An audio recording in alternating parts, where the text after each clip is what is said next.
네, 반갑습니다. 독거철집입니다. 나스닥이 어제 1.5% 정도 빠졌는데, 지금 선물 기준으로 볼 때는 지금 1.3% 정도 플러스거든요. 빠진 부분들을 어느 정도 지금 반가이 하고 있는 그런 상황인데, 일단 보니까 아마존이 어닝 서프라이즈를 냈습니다.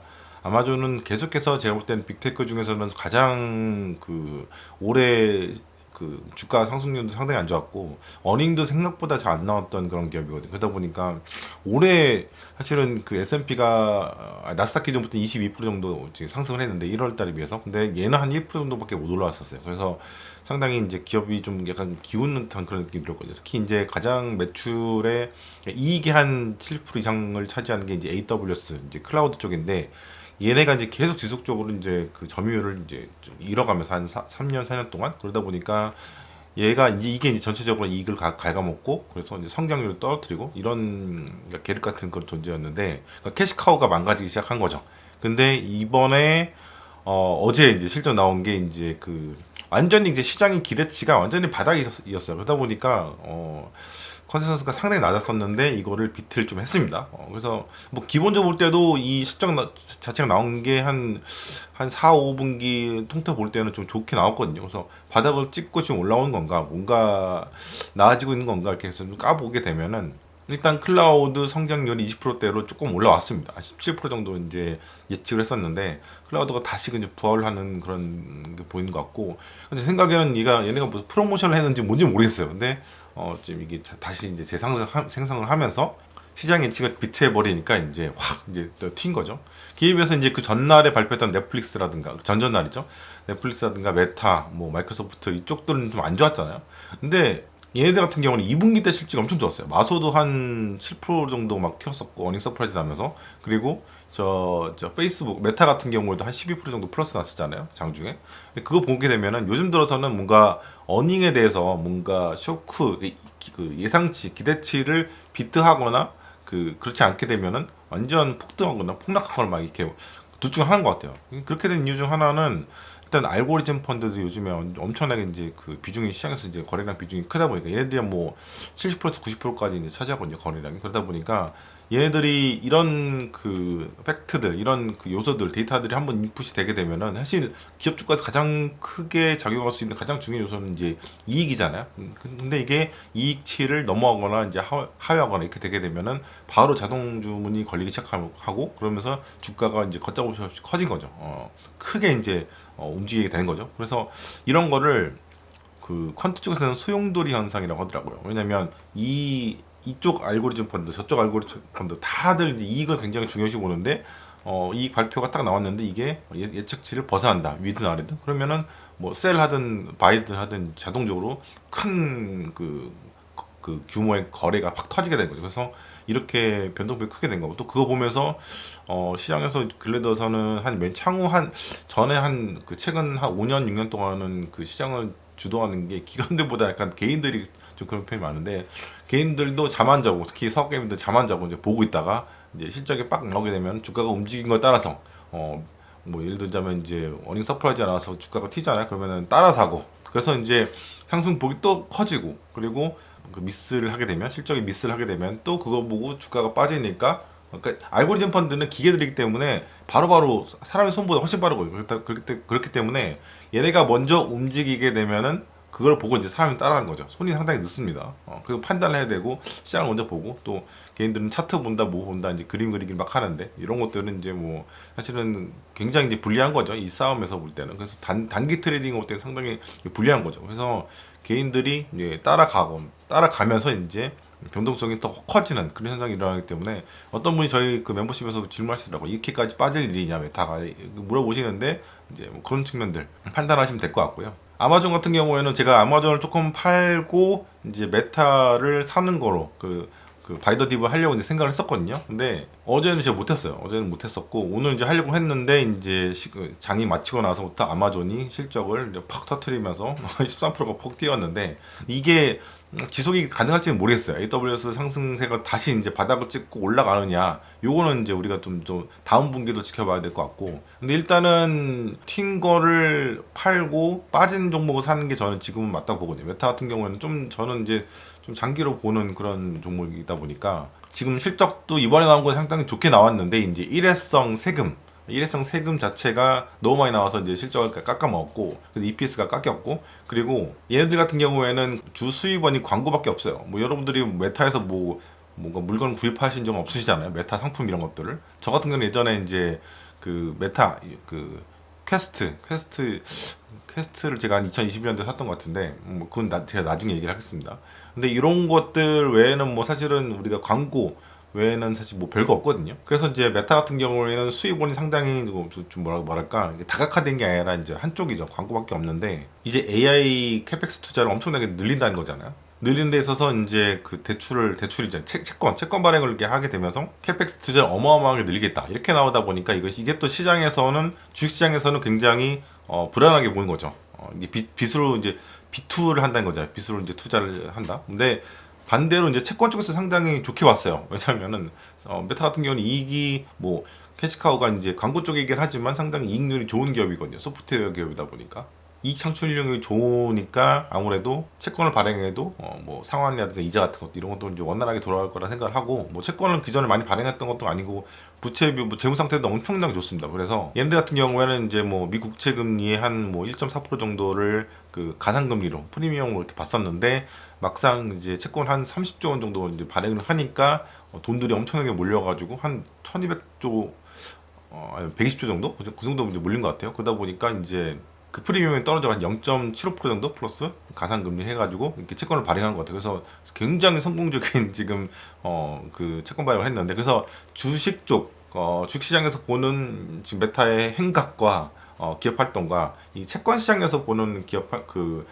판단하는 기업 활동이 달라요. 어떻게 보면 굉장히 보수적인 쪽이 이제 채권 쪽인데, 요즘 채권 쪽도 이제 굉장히 목이 말라요. 왜냐면 채권 그 투자가 굉장히 재미도 없고 뭐 그런 상황에서 뭐 신선하죠. 빅테크 기업들이 채권을 발행하는 일은 사실 별로 없는데, 그것도 이제 캐펙스 투자를 위해서 발행하는 그런 경우는 많지 않거든요. 근데 이렇게 나오니까 재밌는 이제 해프닝이 좀 일어나는 것 같고, 그래서 제가 볼 때는 뭐 어제 영상에도 말씀드렸지만 주커버그라는 그뭐 회장님의 통큰 결단으로 계속해서 밀고 나가는 것 같아요.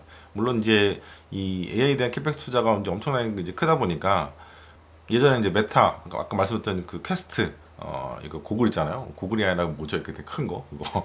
그런 거, VR 뭐 이런 것들에 대한 투자가 엄청나게 컸다가 지금은 거의 이제 접었어요. 그래서 적자도 지금 뭐 이번 분기에만 해도 한 6조 정도가 났거든요. 근데 그전에는 계속해서 더 컸었는데 아마 10조 정도씩 나고 막 그랬던 것 같은데, 이게 좀 줄어들고 있는 건 맞아요. 왜냐면 사업 부분을 축소하고 있기 때문에. 근데 어쨌든 간에 이런 투자를 예전에 엄청나게 해가지고 주가를 깎아 먹었던 그런 안 좋은 추억들 이제 떠올린 것 같은데, 근데 이제 메타버스 쪽 같은 경우는 저도 사실 되게 부정적 봤거든요. 왜냐면 퀘스트 써보게 되면은 아시겠지만 엄청나게 무거워요. 왜냐면 이게 배터리가 있기 때문에 배터리가 이제 전체적인 무게를 좀 올린단 말이에요. 이 배터리만 빼가지고 뭐 선으로라도 해가지고 뭐 와이어리스면 좋겠지만 뭐 전력을 와이어리스로 보내는 기술은 거의 뭐 효율적인 기술은 없죠.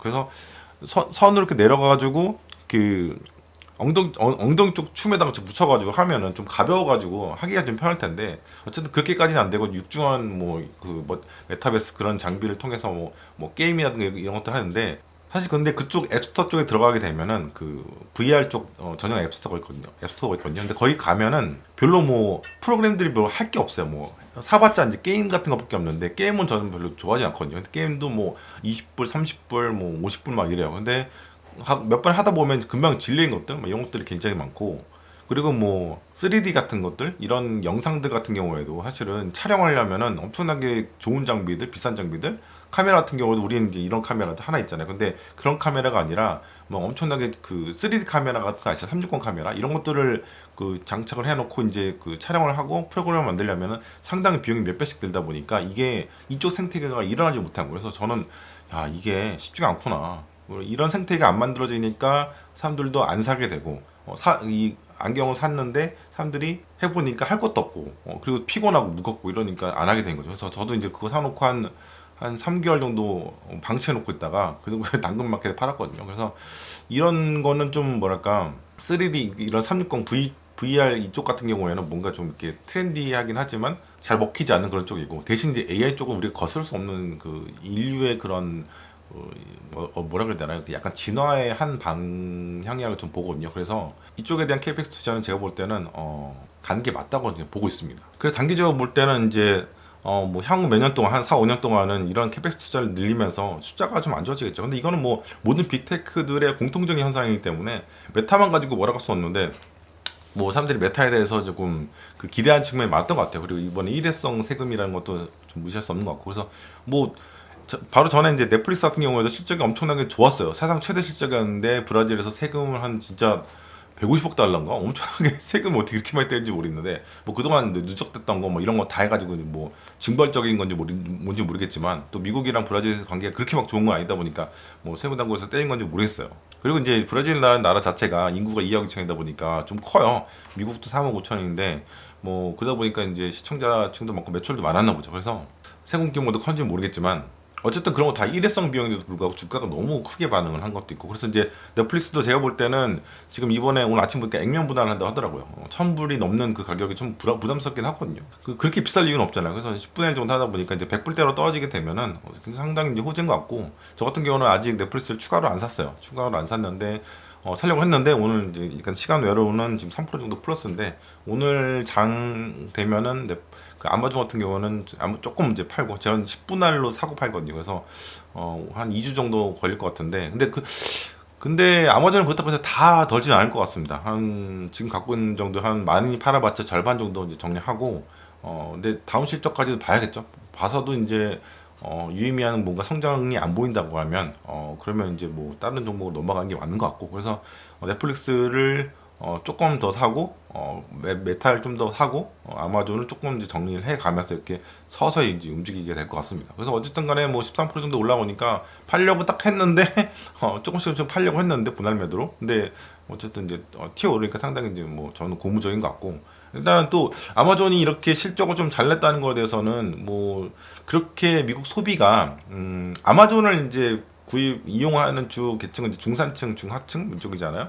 그러다 보니까 이쪽에 대한 소비가 엄청나게 나쁜 건 아니구나 그런 생각도 좀 들고요. 그리고 오프라인에서의 그 소비가 줄고 온라인으로 가는 거는 뭐 추세적인 거기도 하고 그리고 그런 것도 있어요. 아마존 같은 경우에는 이제 미중 무역 전쟁에서 가장 피해를 많이 본 그런 그 테크 기업이잖아요. 왜냐면 상품이 한 3, 40% 정도는 중국에서 날라오는 것들인데 이걸 막아버렸으니까. 근데 막아버렸다기보다는 관세를 50% 이상씩 때려버렸으니까. 근데 이번에 실적이 잘 나온 것들은 그런 것들을 어떻게 좀 이겨내고 좀 올라온 게 아닌가 뭐 그런 생각도 좀 듭니다. 그리고 향후 볼 때는 그 블루 칼라 60만 명 그리고 이제 화이트 칼라 10만 명 정도를 잘라낸다 하더라고요. 제가 기억하기로 한 3, 400만 명 정도가 그 아마존에서 일하는 걸로 알고 있는데 상당히 많이 잘라내는 겁니다. 그렇다 보면은 이익 같은 경우 상당히 올라갈 수 있죠. 근데 이 정도로 많이 잘라낸다는 게 물론 이제 단기적으로 다 잘라낸 건 아니긴 하겠지만 이 정도로 많이 잘라내는 건 사실은 정말 충격적이긴 한데 이게 우리나라 목포 인구가 20만 명 좀 넘는데 거의 70만 명을 그 아마존에 잘라내는 거잖아요. 정말 좀 아스트랄해지는 상황인 것 같습니다. 환율 같은 경우에는 1,430원대를 돌파를 다시 했어요. 저는 이제 계속해서 말씀드렸던 게 결국에는 3,500억 불을 우리가 그 조국을 이제 미국한테 바치는데 그게 어떤 방식이든 간에 단기적인 충격이 있느냐 아니냐 그 차이거든요. 결국엔 다 나가는 돈이라고 저는 봅니다. 뭐 원금 보장 그런 게 있다 뭐 하는데 그거 뭐 언제 받을 수 있겠어요. 한번 뺏기면 이제 뺏기는 거지. 그럼 어쨌든 간에 참 가슴 아픈 일이긴 한데 환시장 입장에서 볼 때는 결국은 유출은 되는 겁니다. 유출은 되는 거고 그래서 달러 원 환율은 계속해서 위로 올라갈 수밖에 없는 상황이다. 뭐 그런 것도 있고 또 뭐 수학기미들 그런 요소도 상당히 큰 거고 그리고 이제 기업들이 요즘 들어서 해외에서 벌어들인 그 외화를 한국으로 들어오지 않는데요. 그렇게 되면은 돈을 아무리 기업들이 많이 벌어도 국내 외환 시장에서는 원화를 사줄 수 있는 조치가 없기 때문에 원화는 계속 약세로 가는 거죠. 그래서 그 돈들을 다 해외에 이렇게 쟁여놓고 있는 상황이고 또 그런 것도 있어요. 해외 지금 계속해서 자국에다가 투자를 하라, 자국에다 공장 지어라 이런 프로세스 이런 그 트렌드가 많이 가고 있기 때문에 현지에서 돈을 뭐 달러로 벌든 외화로 벌었다 하더라도 이거를 본국으로 다시 돌리는 게 쉽지가 않고 돌리게 되면은 뭐 세금 문제도 걸리거든요. 세금을 또 내야 되는 그런 측면도 있기 때문에 일단 거기에 스테이 시키는 이런 거로 지금 가고 있는 것 같습니다. 그래서 달러 원은 자꾸 이제 자석처럼 위로 올라가려고 하는 그런 트렌드가 있기 때문에 가능하면 여러분의 자산들은 달러를 최대한 많이 비축해 놓으시기 바랍니다. 이게 뭐 브라질이라든가 저 중남미 그리고 뭐 특히 이제 아르헨티나 같은 나라 국민들이 달러로 이제 갖고 있는 그 페소 월급이라든가 이런 자산들을 이제 많이 패킹하거든요. 그래서 차를 사거나 뭐 부동산 같은 큰 규모의 그 자산 같은 경우에 자산을 매매할 때는 달러로 또 매매를 해요. 달러 기준으로. 그래서 달러가 왔다 갔다 하는데 우리나라도 어떻게 보면 이제 그렇게 된 거고 다른 나라도 마찬가지라고 봐요. 다른 나라들도 뭐 지금 달러가 계속해서 헤게모니를 확장시키려고 노력을 하고 있고 또 스테이블 코인 같은 경우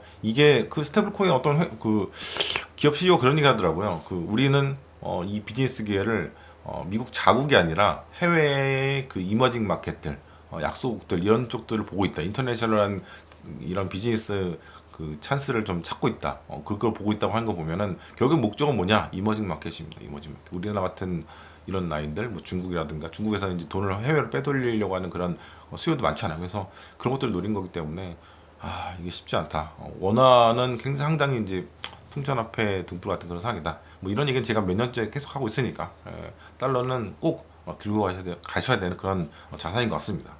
그리고 미중 무역 회담 같은 경우에는 뭐 이런저런 얘기 잘했어요. 그래서 뭔가 봉합이 되는 그런 느낌이 드는데, 근데 이게 그 1기 때랑 되게 똑같은 것 같아요. 왜냐면 여러 번 합의를 했어요. 합의에 만나기도 하고, 뭐 천안문 그 자금통에도 가고, 트럼프가 뭐 이런 일들 되게 많았는데 갔다 와서 또 이제 뒤통수 치고 뭐 관세 때리고 막 이런 게 있었는데 지금도 어떻게 보면 한국 그 어쩌다 보니까 중간지대 와가지고 부산에서 이렇게 악수하면서 이런저런 얘기했는데 원래 3-4시간 동안 얘기를 할 거라는 얘기가 많았는데 1시간 한 40분 만에 이제 끝나버렸어요. 그래서 이렇게 뭐 할 말이 많지 않았던 것 같고 뭐 대만 얘기도 안 했고 뭐 얘기 안 한 것도 상당히 많은 거 보니까 일단은 그냥 인사치레를 만든 것 같아요. 그래서 그 뭐 트럼프 말로는 늘 자신의 이제 치적들을 막뭐 자랑하고 막 얘기를 하는데 사실은 뭐 얻어낸 건 별로 없는 것 같고 히토리 같은 거 다시 열리는 거 이거 뭐 원래 열려 있던 거고 대두 같은 거 열리는 거 이것도 대두 같은 것도 다시 열리잖아요. 매수한다고 하고 미국산을 중국이 그런 거 보게 되면은 결국에는 그냥 원점을 되돌린 것 같아요. 그리고 이제 미국 같은 경우에도 관세를 50%대에서 40%대로 내리는 거 이것도 뭐 그렇게 뭐 특별할 게 없는 그런 상황이 된 것 같아서 이 그 약간 휴전이 연장되는 것 같은 그런 느낌? 사실은 뭐 우리가 4월 달부터 시작된 이 관세 전쟁이 뭔가 계속 90일 연장했던 거 여러분들 기억하시죠? 저는 기억하는데 이게 이번엔 1년 연장이 되는 거고 일단은 히토리가 엄청 급했기 때문에 뭔가 트럼프가 많이 양보를 그 밑단에서는 좀 한 것 같아요. 관세도 내리고 이런 상황이 된 것 같고 그래서 뭐 1년 뒤면 지금 언제죠? 내년 하반기인가요? 그 미국 그 중간 선거 할 때쯤이잖아요. 그때까지 이제 끌고 가겠다. 그때까지는 좀 이렇게 유하게 있다가 뭐 중간중간 뭐 때리고 뭐 화나서 또 뭐 관세도 올리고 막 이런 일도 있을 것 같긴 한데 뭐 당연히 있겠죠. 왜냐면 1기 때도 그랬으니까. 그래서 1기 때를 우리가 반출해 보면은 비슷한 일들이 많았었고 앞으로도 그렇게 될 것 같고 제가 그래서 그 관련된 영상을 이제 한 4월 달인가 좀 찍었던 것 같아요. 1기 때는 구체적으로 자세하게 설명했던 것 같은데 여러분 뭐 시간 되시면 찾아서 보시면 될 것 같고요. 그래서 이제 뭐 이번 실적 시즌이 이제 중요한 굵직굵직한 기업들은 조금 이제 끝난 것 같고 이번 주 오늘까지 이제 나올 것 같고 이제 11월 몇째 주지 한 둘째 주 중에 이제 그 엔비디아 얘는 되게 실적을 되게 늦게 내는데 요거 얘도 잘 나오게 될 것 같아요. 그죠? 일단 주가가 올라간다는 얘기는 뭐냐면은 여러 가지 뭐 호재들도 있었긴 있었지만 실적에 대한 기대감인 거거든요. 그래서 기대감으로 미리 올랐다가 실적이 발표된 날 되면은 어느 정도 예측치 정도 나오게 되면 살짝 좀 빠져주고 3-4% 정도 이게 지난 2분기 때 일어났던 일인데 이번에도 마찬가지입니다. 그래서 200불이 지금 엔비디아가 어제 200불을 좀 하회했던 것 같은데 하회하다가 다시 올라왔네. 그래서 202불로 끝났거든요. 근데 지금 시간외로 볼 때는 205불로 다시 이제 플러스 1% 정도 된 상태인데, 이제 그 엔비디아 같은 경우는 계단식으로 움직이는 것 같아요. 이제 왜냐면 이제 많은 사람들이 이 엔비디아를 이제 추적하다 보니까 컨센서스가 상당히 이제 비슷하게 맞아가는 것도 있고, 워낙 이제 그 그 뭐라고 해야 되나요? 그 관계사들이 많다 보니까 다 이제 정보가 좀 오픈되는 그런 측면이 있는 것 같아요. 그래서 어디에랑 계약했다 그러면 뉴스에 팍 뜨고 어디랑 계약했다 팍 뜨고 이런 것들만 모아 봐도 실적치가 어느 정도 맞기 때문에 이제 엔비디아는 어닝 서프라이즈가 점점 사라지고 있는 그런 상황이다 보니까 아무래도 그, 그 주가 그 뭐죠? 그 실적이 발표된 날에는 주가가 좀 빠지거나 좀 횡보하거나 뭐 이런 측면들 이런 게 계속 될 것 같고. 그래서 이제 엔비디아 같은 경우에는 실적이 발표되기 한 뭐 한 달 전쯤 뭐 이전 전쯤 미리 매수를 해놓은 것도 괜찮은 것 같고, 아니 그냥 사놓고 이렇게 쭉 가는 것도 저희가 볼 때는 괜찮은 것 같습니다. 그래서 야, 생각보다 엔비디아라든가 빅테크들이 잘 가고 있고, 저는 이제 자산의 대부분은 이제 테크주 빅테크를 갖고 있긴 한데, 엔비디아는 이번에 팔았어요. 엔비디아는 트레이딩 관점에서 샀다가 팔았는데, 팔고 나서 뭐 10불 이상 오르긴 했는데 뭐 다른 종목들은 잘 샀으니까.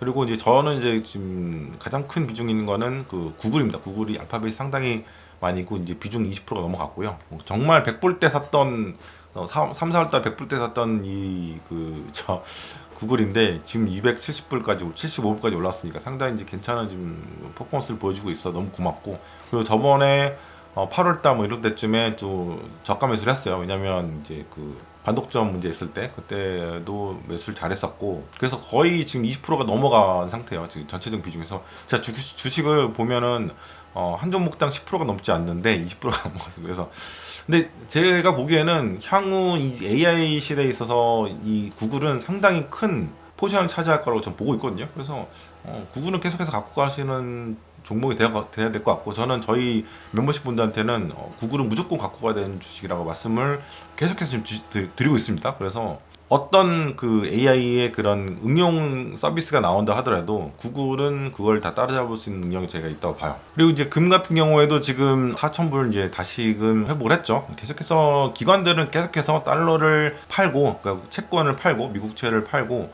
이쪽으로 이제 가는 추세이기 때문에 많은 중앙은행들, 특히 이제 글로벌 사우스에 있는 그런 그 중앙은행들이, 그렇다 보니까 4,000불은 회복을 금방 했고요. 예상대로 했고, 그리고 계속해서 이제 올라가게 될 것 같아요. 그래서 금을 갖고 계신 분들은 뭐 딱히 향후 1, 2년 동안은 적어도 이제 팔 필요가 없이 그냥 중위험 중수익으로 가는 정도로 이렇게 보시면 될 것 같고요. 그럼 뭐 자산에 뭐 10% 정도씩 이제 박아놓으라 하는데, 저는 그렇게 매력이 있지는 않아 보여서 안 갖고 있긴 한데, 이런 것도 좋아하시는 분들 좋아하시잖아요. 본인 이제 투자 성향에 따라서 주식을 뭐 투자를 한 거니까 뭐 가져가실 분들 가져가시면 될 것 같고요. 저는 여전히 올해는 4천 연말에까지는 코스피는 4,000불까지 간다. 그렇게 말씀드렸는데 이미 4,000불 넘어가서 그 이후부터는 뭐 상방은 열렸으니까 어디까지 가든 뭐 계속해서 연말은 제가 볼 때는 올타임 하이가 될 것 같다라고 보고 있고요. 내년에는 4,500까지 상반기에 4,500, 뭐 봄까지 4,500까지는 봤는데 이게 더 뛰어 올라갈 수 있을 것 같아요. 왜냐면 계속해서 지금 저희 단톡방에 계신 분들, 멤버십 분들한테는 보여드리고 있긴 한데, 계속해서 지금 뭐 1주, 2주마다 어떤 일이 일어나고 있냐면은 그 하이닉스라든가 삼성전자의 그 내년 실적 예상치가 올라오고 있어요. 2026년, 2027년. 예를 들자면 지금 삼성전자 그 하이닉스 같은 경우에는 그 2027년 이익치가 75조 원까지 올랐거든요. 불과 2주일 전만 하더라도 67조 원 정도였는데 이게 계속해서 올라오고 있어요. 뭐냐면 지금 쇼티지이기 때문에 어떤 일이 일어나고 있냐면 진짜 말도 안 되는 일이라고 하는데, 뭐냐면 제가 한 일주일이 아니라 5일 전쯤에 그 노트북을 하나 사려고 생각을 했어요. 왜냐면 지금 DRAM 가격이라든가 SSD 가격이 미친듯이 뛰고 있는 그런 상황입니다. 그래서 빨리 사야겠다 생각이 들어가지고, 제가 지금 쓰고 있는 그 노트북 같은 경우에도 영상 편집용이다 보니까 사양이 상당히 좋거든요. 근데 4년 정도 되다 보니까 이제 바꿀 때가 좀 된 것 같아가지고 바꾸려고 해가지고 한 두 개 정도의 노트북을 받았었는데, 이게 어제 보니까 그러니까 한 240만 원대였던 게 290만 원이 넘어간 거예요. 그래서 보니까 이제 디램 가격이랑 SSD 가격이 이제 튄 게 반영 바로 된 거죠. 하루 만에 그러니까 20% 이상이 올라간 거죠. 이것저것 찾아보니까 이제 디램 가격도 엄청나게 뛰었고 SD 가격도 엄청나게 튄 그런 상황이 돼버린 거예요. 그래서 와, 이게 실제로 우리가 이제 데이터를 매일 이렇게 보고 있으면서 이제 같이 이제 이야기를 하고 있는데, 이게 실제 영역에서 리얼 월드에서 이런 일이 일어나니까 정말 놀라울 정도인데, 그래서 부랴부랴 해가지고 지금 노트북을 어제 구입을 했어요. 구입을 했는데 비슷한 급으로 했는데 가격이 아직 오르지 않은 재고가 있더라고요. 그래서 2025년형 아수스 거를 했는데 뭐 그 인텔 i9에다가 RTX 5090에다가 뭐 60GB, 64GB에다가 4TB 그 SSD거든요. 그거 해가지고 거의 600이죠. 200한 50, 60만 정도 샀는데, 진짜 이게 노트북이 진짜 거의 금값이 되고 있는 그런 상황인 것 같아요. 그래서 뭔가 이제 뭐 컴퓨터라든가 뭐 노트북이라든가 그러니까 반도체가 많이 들어간 것들, 특히 이제 램이라든가 SSD 같은 거 이런 것들이 필요한 많이 들어간 그런 전자제품 같은 경우에는 가능하면 좀 서둘러서 살 필요가 있지 않겠나 지금 생각이 듭니다. 그래서 제가 어제 용산하고 통화를 했어요. 용산에 있는 분하고 통화를 했는데 지금 이쪽에서는 내년 봄까지는 그 약간 가격이 올라가 있다. 그 뒤부터는 빠지지 않을까 이렇게 본다고 하더라고요. 근데 뭐 애널리스트들이라든가 뭐 그 자료 같은 것도 보면은 한 3년 동안은 쇼티지 가능성이 있다. 뭐 2년 동안은 쇼티지 가능성이 있다. 뭐 그런 얘기 해요. 왜냐면 지금 그 SSD라든가 D램 같은 경우는 거의 지금 막 쇼티지가 엄청나요. 뭐 125만 장 정도를 D램 같은 경우 우리나라에서 이제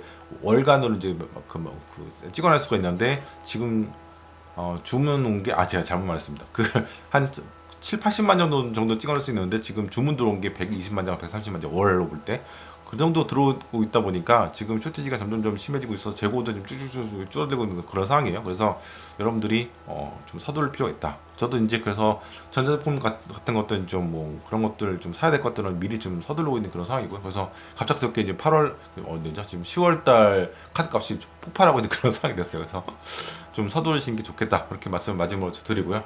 일단 10월의 마지막이고요. 오늘 할로윈 시즌인데 여기 부산 같은 경우에는 전포동이라고 하는 젊음의 거리였어요. 약간 홍대